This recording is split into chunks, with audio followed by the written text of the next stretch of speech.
Cuando la justicia no tiene lugar.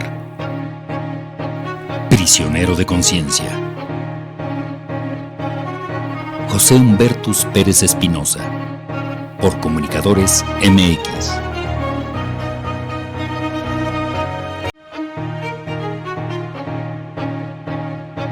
Cuando la justicia no tiene lugar. Prisionero de conciencia. José Humbertus Pérez Espinosa,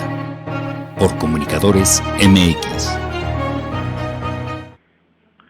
Muy buenas tardes, estamos muy contentos por seguir en este espacio de plataforma Comunicadores MX. Ya 7 programas en todo el transcurso de estos meses, y con el gusto también de explicarle lo que es la ley de amnistía y el falso discurso de no todas las organizaciones civiles, o digamos de algunas, ¿no? La amnistía es una figura jurídica que se ha establecido por muchos años en diversos países del mundo. El caso mexicano tiene desde mi punto de vista, 4 amnistías muy importantes, que es en la época del presidente Juárez, en la época del presidente Cárdenas. Una muy importante del pasado más reciente es la ley que se da con el presidente López Portillo, que tiene como protagonista central a una mujer emblemática, una mujer justa, una mujer que ha sido recta en la lucha de los desaparecidos políticos y los saldos de la tortura de la guerra sucia, Rosario Ibarra de Piedra, y la que establece Carlos Salinas con el movimiento armado LZL. En el caso de los años 70 con Rosario Ibarra de Piedra, es muy trascendente decir que en esa ocasión se consiguieron detener más de 2.500 órdenes de aprehensión, más de 1.500 desaparecidos que estaban en diferentes cárceles clandestinas torturados, y una tercera figura eran los exiliados. Esa figura de la amnistía les permitió a ellos regresar a la vía pacífica y después aprovechar las leyes que le daban la posibilidad a los movimientos de izquierda tener su reconocimiento legal y luchar por la vía pacífica a la toma del poder. Y es una de las partes también emblemáticas que se relacionan a este proceso, en la participación de Valentín Campa, recién condecorado en la rotonda de los personajes ilustres. Esta ley de amnistía en todo este movimiento político ha tenido adecuaciones la lucha actual en México, porque la amnistía política se va a dirigir al fondo más de los grupos vulnerables. El concepto de grupos vulnerables ya implica otra perspectiva de la ley de amnistía, pero en la presente ley no veo que sea una ley acabada. Es una ley que finalmente no va a decidir la presidencia de la República y gobernación, sino va a decidir los congresos locales, que dependerá mucho del presidente en cuanto a que no quieren tocar un tema trascendente. Porque cuando dicen no, pues debemos permitir que se criminalice a las personas, a las mujeres, por el derecho a decidir de su cuerpo, por las personas que fueron acusadas del consumo y distribución en pocas cantidades de sustancias prohibidas, o en el caso de los que fueron obligados de la llamada delincuencia organizada a cometer delitos, o aquellos que también en su modalidad de una discapacidad hayan cometido un asesinato a un descendiente directo en materia familiar. Todas esas figuras son limitativas para entender el problema de la amnistía en la nueva etapa de los grupos vulnerables y de la no criminalización de los delitos, de las personas. Les voy a decir por qué. Porque en ese nuevo discurso de los grupos vulnerables se toma en cuenta que sí se ha criminalizado a la sociedad en la coyuntura de la lucha del 2008 contra la llamada lucha contra el narcotráfico. Les voy a decir por qué. porque precisamente en las anteriores luchas, leyes de amnistía, se ha tomado que el Estado tiene que reparar los excesos que cometió en la época de Juárez, o lo que sucedió con el presidente Cárdenas, en el caso de los desaparecidos políticos de los 70 y en el caso del movimiento armado. Aquí el Estado, en esta ley de amnistía, en su exposición de motivos, tendría que analizar que toda esa criminalización nace precisamente de una política de Estado equivocada, que es combatir al crimen mediante el uso militar y mediante el uso de la fuerza. Ese hecho del Estado ha tenido consecuencias muy graves, a las que Calderón solo llamó daños colaterales, porque el daño colateral no solo iba a implicar la muerte de una persona que no tendría que ver nada con este conflicto, que hoy hay muchos y miles de desaparecidos, ejecutados y asesinados. El problema no era ese, el problema es que también se pierde de vista que el Estado ha perjudicado a miles de personas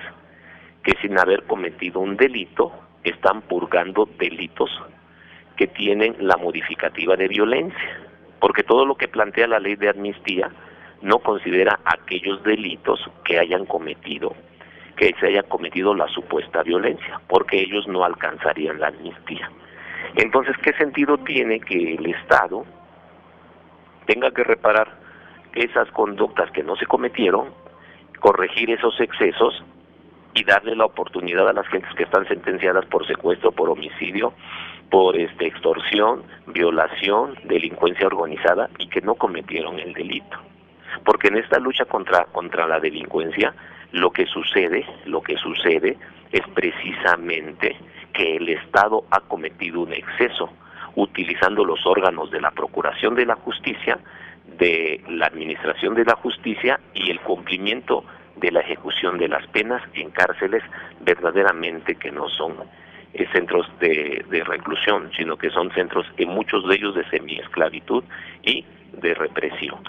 Esto lo comento en el sentido de que toda esta parte importante se sustrae del debate de las organizaciones civiles, porque dicen, nosotros no podemos apoyar que salga una persona que cometió un acto violento. A ver,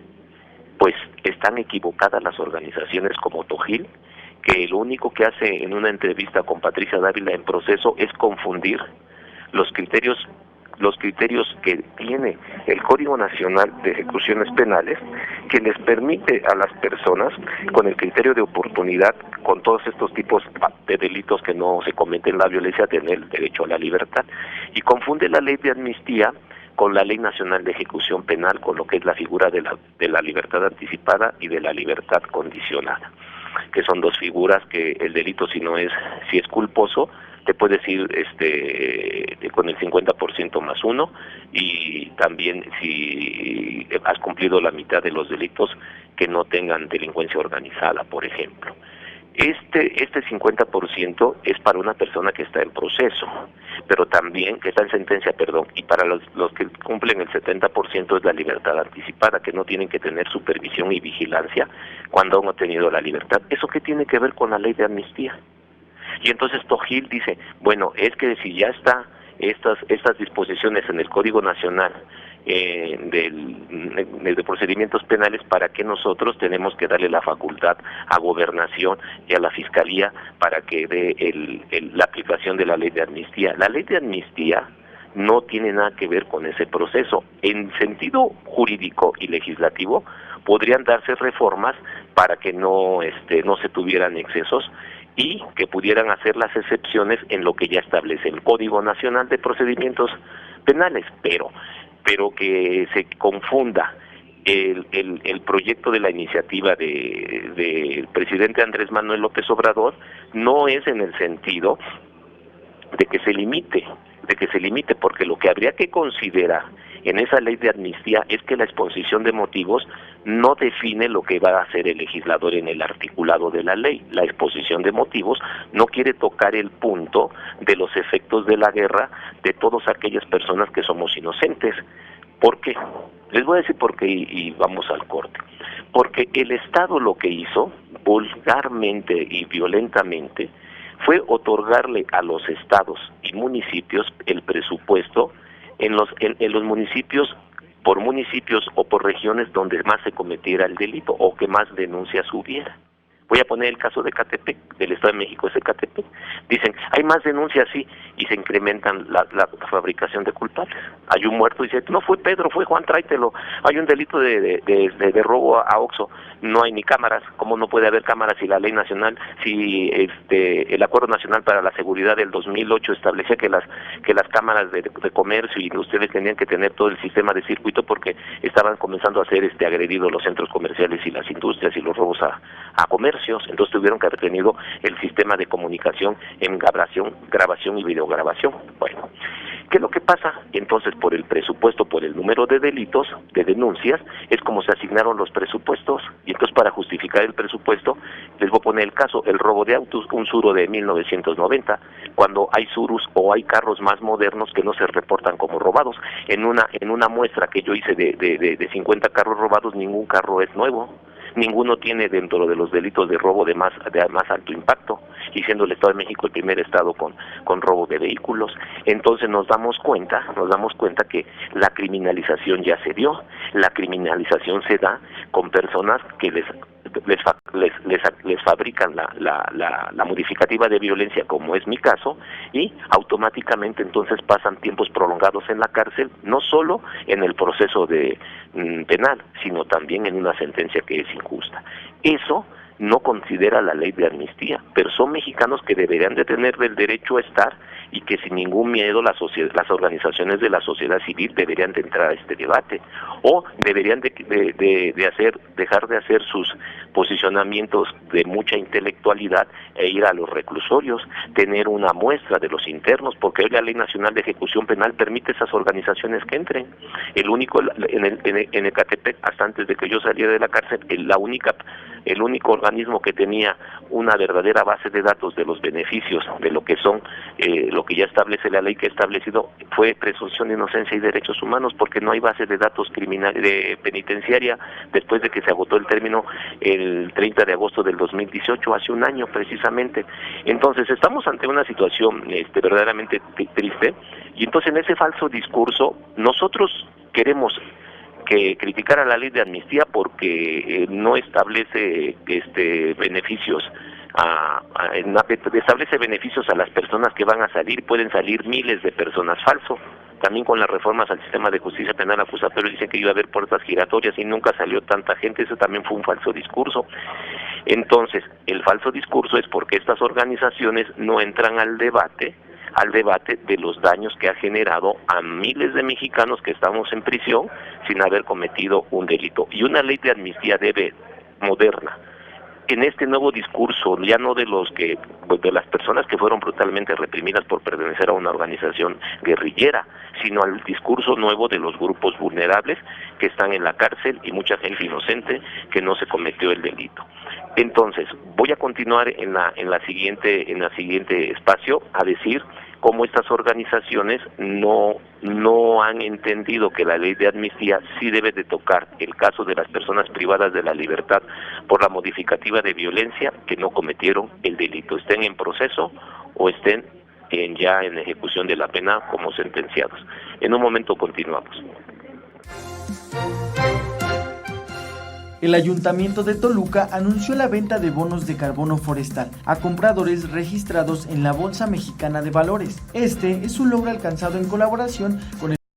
de Bienes Comunales de Santiago Tlacotepec y la plataforma México CO2. Tras el anuncio, el alcalde de Toluca, Juan Rodolfo Sánchez Gómez, detalló que a partir de un estudio realizado para medir la cantidad de contaminantes que procesan los árboles en 2,000 hectáreas en un bosque perteneciente a los Bienes Comunales de Santiago Tlacotepec, se reportó que estos capturaron 6,599 toneladas de dióxido de carbono de la atmósfera en un periodo de 8 meses. Estas 2,000 hectáreas están ubicadas dentro del Nevado de Toluca, y en acuerdo con la comunidad se estableció que de las más de 6,000 toneladas de CO2 que procesa el bosque se van a comercializar 1,887 mediante la venta de bonos de carbono en la Bolsa Mexicana de Valores. En el estudio participaron directamente los comuneros, quienes fueron capacitados por expertos certificados para que desarrollaran ellos mismos los cálculos que exigen los protocolos internacionales, de manera que el proceso de comercialización de los bonos de carbono está debidamente certificado bajo bajo el estándar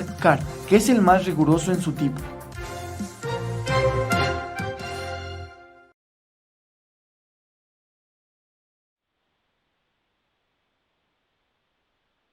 Los grupos, sí, muy buenas tardes a su regreso. Quiero comentarles a ustedes que estamos hablando de los grupos en situación vulnerable. Muchas personas que han cometido delito por la condición de pobreza, pero hay gente que tampoco está en ese espacio, que son luchadores políticos que han defendido el medio ambiente. Estamos hablando, ya no estaban defendiendo las libertades en las avenidas, ya no estaban defendiendo las libertades en las movilizaciones como las del 68, el 71, movilizándose para la libertad de los presos políticos. Ya no estamos en la historia de este país de la lucha por el poder. Ya hay un gobierno de izquierda que emana de estas luchas o que tiene una relación de estas continuidades de estos movimientos de izquierda, de los cuales yo simpatizo, ¿no?, con los movimientos de izquierda, y que lo que resulta, tampoco se le quiere dar el carácter de los presos políticos a estas nuevas formas de lucha, porque el Estado ha llevado a la cárcel a los defensores del agua, a los defensores de la tierra, a los defensores del medio ambiente, a los defensores de la vivienda. Y entonces luego se quiere entender que el preso político es aquel preso histórico que estuvo 10, 11 años en la cárcel, o aquel preso político que no es preso político porque no tiene barba, no es una persona que traiga su camisa del Che Guevara o del gran líder guerrillero Lucio Cabañas, ¿no? Eso no es más que un estereotipo también de izquierda. Lo que el preso político sí son las personas que han resistido al Estado para que estas nuevas formas de poder apoderarse de las riquezas naturales y de los recursos de este país, o de los que defendemos la vivienda digna, nos hayan llevado a la cárcel. Entonces dicen, el preso político, pero es que no es de los que se oponen o estuvieron en la lucha. Los únicos presos políticos son los del 68 y 71, y están equivocados, porque esa es una nueva forma de ver la lucha, o los que han tomado la autodefensa, que hay muchos que están en prisión y no les han dado la libertad. Entonces, en este contexto se queda fuera de la discusión todos estos problemas, porque la exposición de motivos tuvo que haber sido más clara, más profunda, hablar de ese parteaguas, hablar de cómo se han dado los procesos de la ley de amnistía, y hablar de cómo ha cambiado la figura de los luchadores que hemos resistido al Estado en diferentes formas y etapas de la historia de México, para poder entonces ser ubicado por el legislador de la exposición de motivos y poderlos llevar a un marco normativo y de jerarquía de artículos en la técnica legislativa para expedir una ley, y pueda ser expresada todas esas formas de presos que son considerados políticos, y aquellos presos, en un capitulado la ley de amnistía, aquellos personas privadas de la libertad, aquellas personas privadas de la libertad que no cometieron el delito, pero como nadie quiere entrar al debate de que si el agravante es o no lo que le pone a una asociación que está defendiendo, dicen, están defendiendo a delincuentes, Marilena Moreira, de no más derroches. Bueno, Marilena Morena es una de las que se ha opuesto a todo este tipo de que llegue a las personas que tenemos la prisión preventiva condicionada por supuesta violencia. Pero Morera, con su organización Causa Común, dice no a la ley de amnistía, no al aeropuerto, pero sí a Genaro García Luna, sí a Enrique Peña Nieto. Ella fue la que firmó en el Estado de México el acuerdo del 22 de septiembre de 2008, que se llamó Acuerdo para la Integridad de los Mexiquenses, en donde precisamente no más derroche, ella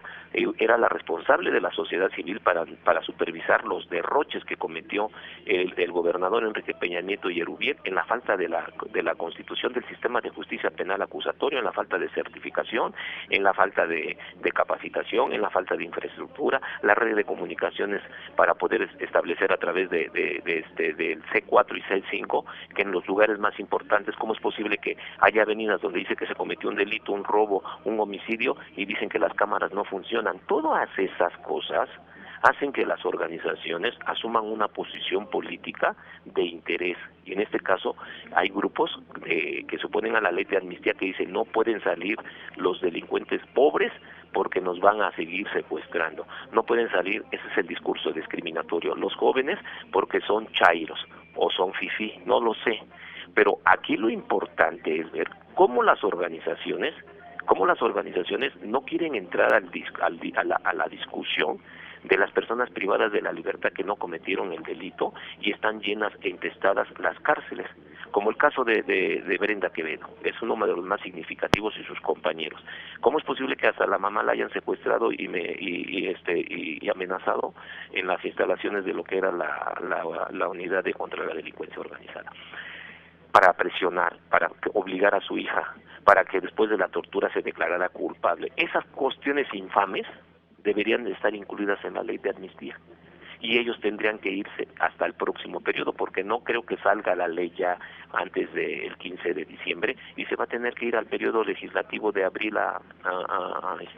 mayo del próximo año. Y entonces los que tendríamos la esperanza en la ley de amnistía, se nos ve reducida nuestra posibilidad, porque las organizaciones en el falso discurso dicen que no se puede incluir a las personas que están privadas de la libertad por la modificativa de violencia. Entonces se confunde lo que ya está legislado como los criterios de oportunidad o los que se llaman los medios alternos al término anticipado de un proceso. Uno de ellos es la figura del daño reparatorio, la otra es el declararse confeso, y la otra es la suspensión condicional del proceso. Nada tiene que ver eso ni con la ley de lo que es la libertad anticipada o condicionada, en el sentido de que en este caso la asociación Tojil, que le dan una oportunidad muy destacada en proceso en la página 43, Patricia Dávila, del 17 de noviembre del 2019, y nosotros hemos pedido a Patricia Dávila que nos escuche para que le demos continuidad a lo que se llamó la declaración de Chiconautla, firmada por 9,000 internos, que estamos pidiendo que se pusiera en la ley de amnistía un apartado de exclusión, o que sí se aplicaría a las personas en la ley de amnistía que estamos privados de la libertad por la responsabilidad del Estado que nos llevó a cumplir un sistema de justicia penal y que estamos en la cárcel siendo inocentes. Y entonces en ese sentido que tendría que verse que no hay informe policial homologado, que la detención es ilegal, que no hubo pruebas en el juicio oral, que se presentaron datos de prueba en todo el proceso, que hay una declaración anticipada, y como anteriormente se declaraba anticipadamente desde el Ministerio Público, y si no iba el testigo, con esa misma declaración que inició desde el MP, se le sentenciaba, se le condenaba a la gente. Entonces todas esas insuficiencias procesales tendrían que aparecer en la ley de amnistía, o en su defecto, para hacer una complementariedad de la ley de amnistía con lo que ya establece el Código Nacional de Procedimientos Penales, o la Ley Nacional de Ejecución Penal, habría que decir que se creara el Centro Nacional de Exoneraciones. Obviamente tendría que crearse el Centro Estatal de Exoneraciones. Para no crear tantos centros, primero había que crear el Centro de Revisión de Medidas Cautelares, que no está en el Estado de México ni en todo el país. Entonces, como el grupo Tojil y como el grupo de Moreira, Causa Común, No Más Derroche, que son varias organizaciones, no entran al debate y no cuestionan mucha gente que está privada de la libertad, mucha gente que se declara confesa que no cometió el delito, y mucha gente que ya tiene beneficios para que salgan de la prisión, porque ellos falsamente tienen la idea, estas organizaciones, que no se puede sacar de los penales a las personas privadas de la libertad porque cometieron un delito con violencia, y porque piensan que entre más prisiones estén llenas se hace más justicia. Entonces el discurso de la ley de amnistía es muy pobre, es muy incipiente, y así como la ley de amnistía no cumple con las expectativas, también hay muchas organizaciones que no cumplen con las expectativas, porque todo el mundo tiene miedo a entrar al discurso, a la discusión de las personas que no cometieron el delito, y se les acusa de delitos de alto impacto. Y entonces los delitos de alto impacto tienen que ser parte de la ley de amnistía, sí, ¿Cómo se tiene que procesar legislativamente? Que esté primero en la exposición de motivos. ¿Cómo se tiene que hacer la exposición de motivos? Que la exposición de motivos, todas las organizaciones omiten del 2008 al 2016 como si no hubiera pasado nada, como si no hubiera habido una reforma penal y como si la lucha contra la mal llamada lucha contra el narcotráfico y la mal llamada lucha contra la mal llamada maldad, ¿qué es lo que provocó todas estas agresiones del Estado a ciudadanos que están privados de su libertad en las cárceles? Entonces, esto se tiene que ir planteando. Esto es lo que planteamos nosotros desde Prisioneros de Conciencia, desde el penal, que nos ha permitido el seguir en esta comunicación con ustedes, agradecerle a Luis Pantoja Ríos, a Veneranda Mendoza y Eduardo Alonso esta gran oportunidad de plataforma Comunicadores MX, porque nos permite estar interactuando de todo lo que son las condiciones del Frente Mexiquense y de todo lo que son las condiciones del problema de los beneficios de la ley de amnistía y de lo que se olvida, porque ahorita pues ya mucha gente ya está preparando los aguinaldos, los buñuelos, están preparando los romeritos, pero los que estamos privados de nuestra libertad y que no estamos considerados en la ley de amnistía, pues sabremos que estar en esas noches con lágrimas, con tristeza, con dolor, porque una Navidad o una noche con las tradiciones que nosotros estamos acostumbrados a vivir, porque somos gente honesta, no lo podemos vivir por el olvido tanto del Poder Legislativo como de los hombres del Estado que se equivocan, que la ley de amnistía, hay muchos daños que han generado a familias que estamos en la cárcel por el simple hecho de los criterios políticos de los gobernadores que han negociado la impunidad a cambio de votos, y también los grupos vulnerables y la gente que no ha cometido delitos. También el Estado les ha cometido un grave daño que tiene que ser reparado, y las leyes de amnistía también tienen que contemplar a estos ciudadanos mexicanos. Yo quiero decirles que el día de ayer se difirió mi audiencia en uno de los mecanismos más absurdos, más ilógicos, más dolorosos para muchos de mis compañeros, para mi familia, mi esposa, mi hijo, mis compañeros, que el día de ayer se me tuvo que haber dado mi libertad en el cuarto delito de la falsa extorsión. Y bueno, pues está implicado nuevamente el Estado de México, la clase política que no me quiere ver en la calle, y pues me da risa porque pues es crónica de una derrota anunciada más,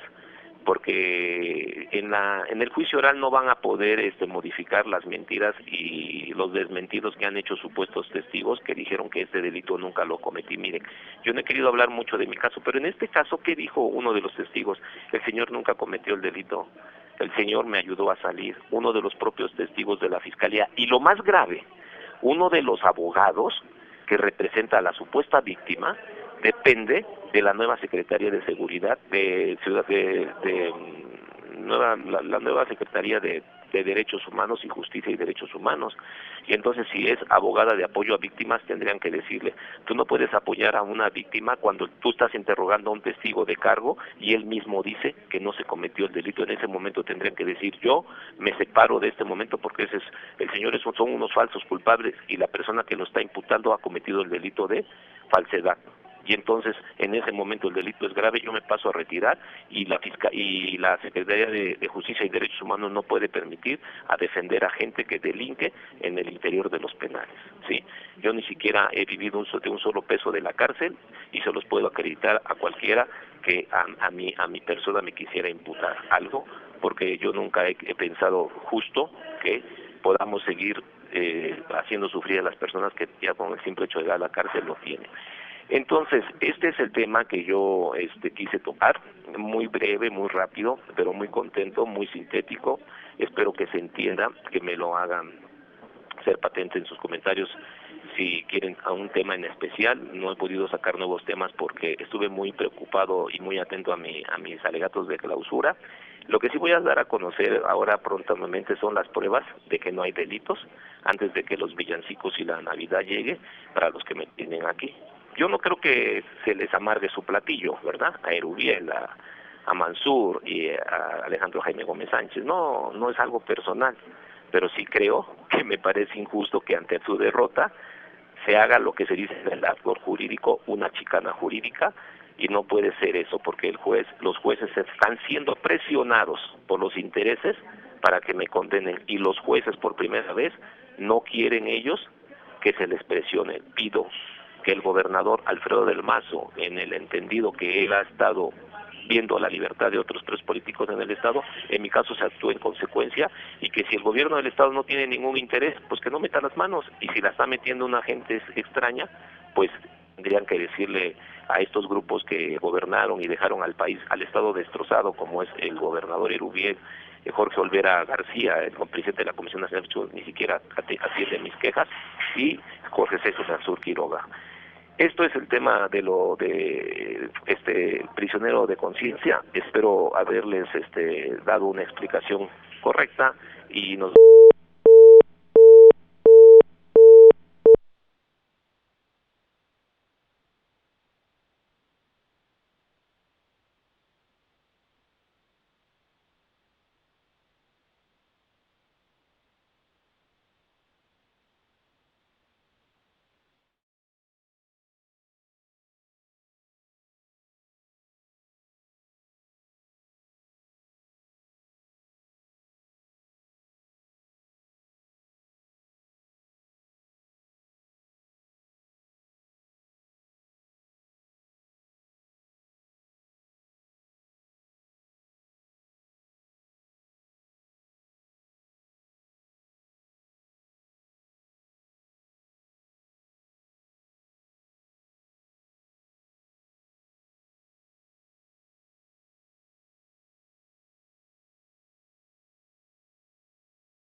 así. Entonces les decía que yo les dejaría a ustedes